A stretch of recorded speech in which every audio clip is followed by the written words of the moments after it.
Hey guys, welcome back to my YouTube channel. My name is Maria. If you watch this video and you enjoy it, don't be shy, hit the like button, and subscribe to my channel for any future videos on narcissistic abuse recovery and complex post-traumatic stress disorder. Today I have a video for you on the words we tell ourselves and why it's so important.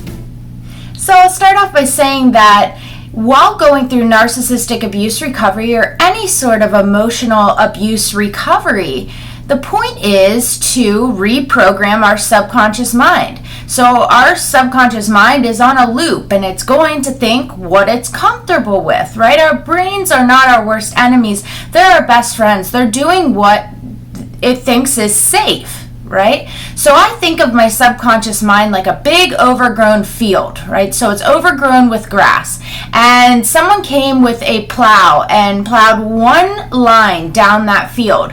So if I'm going to walk from one end of the field to the other end of the field, I'm obviously going to go down that one plowed path, right? So that is how I think of my subconscious mind.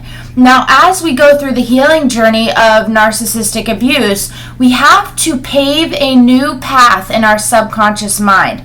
This means that we need to tell ourselves things that are better than how we feel. So I broke it off into 3 different ways that we can reprogram our subconscious mind and tell ourselves things that are better than how we feel.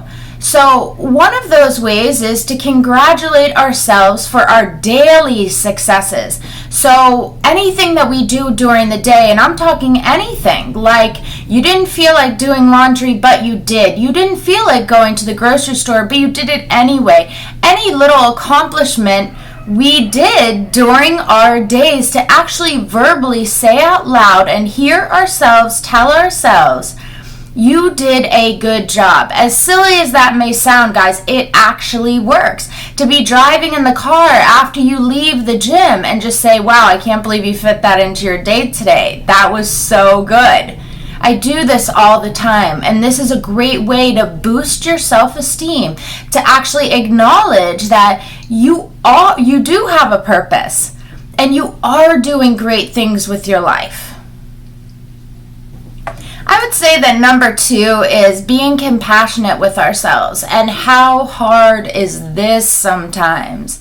You know, especially if we're going through toxic shame, which would mean we're taking the things that a narcissistic person or an emotionally abusive individual told us, and we're taking these things and we're attaching them to our identity, and we're saying that, you know, because this person said this thing about me, it must be true. So because we have all of these false beliefs running through our minds about ourselves, it's very hard to be compassionate with ourselves. But remember, the failures that you think that are happening in your daily life, are they really failures? Or are these things that in your mind you're just not satisfied with yourself? And is that coming from you, or is that coming from someone else telling you you're not good enough? All right, so being compassionate with ourselves during our healing journey from narcissistic abuse is so important.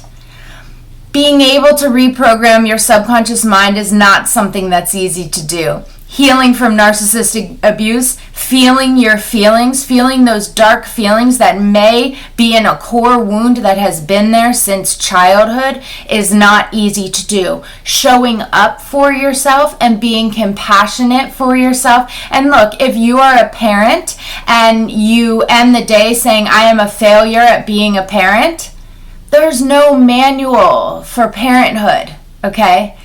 Forgiving yourself, letting yourself off the hook is really important at this time.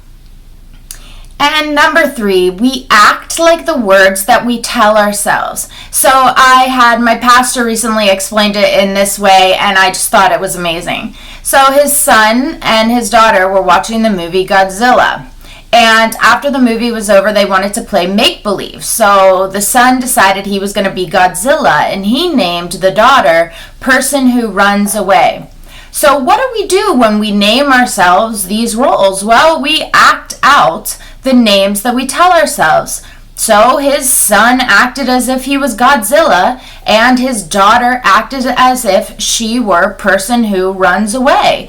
We become the people that we name ourselves. If we are calling ourselves stupid all the time, just whatever it may be, not worthy, not good enough, not able to have a healthy relationship, insecure, depressed, anxious, if we are continuously calling ourselves these words, we are going to act as if that is what we are. We are what we call ourselves.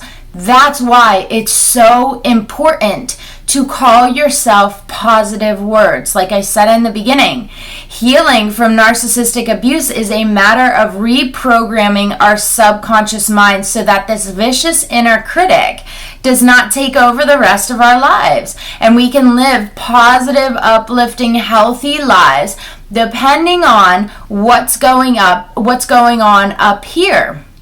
You're in control of that. That's a matter of reprogramming the subconscious mind and telling ourselves things that are better than how we feel. That starts with the words we label ourselves as. Okay guys, thank you so much for watching this video today. If you enjoyed it, don't be shy, hit the like button and subscribe to my channel for any future videos on narcissistic abuse recovery and complex post-traumatic stress disorder. And as always, I wish you all the love in the world.